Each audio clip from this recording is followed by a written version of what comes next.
Chinese military ships in South China Sea breaching maritime norms.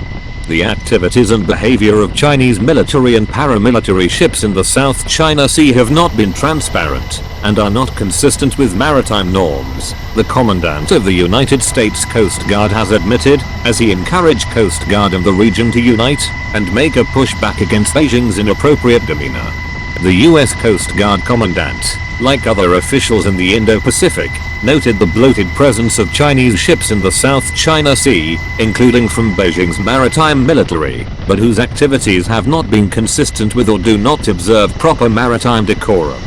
On the 9th of June, a ship from Chinese maritime militia said to be masquerading as a fishing vessel struck a Filipino fishing vessel while it was anchored in the Recto Bank in the Philippines' exclusive economic zone. The Chinese ship left the Filipino crewmen to the mercy of the sea before they were rescued by a Vietnamese fishing boat. US Coast Guard will be more active in the region's waters in support of the activities of the US military's Indo-Pacific commander, while showcasing good behavior and maritime governance that supports a rules-based order and free and open access to the sea lines of communication. It will also support partner countries in upholding and asserting their sovereignty, while protecting US interests.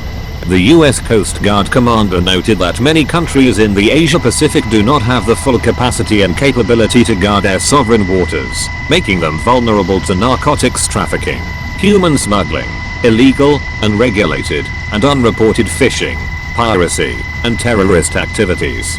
Schultz emphasized their aim was to become a model for maritime governance.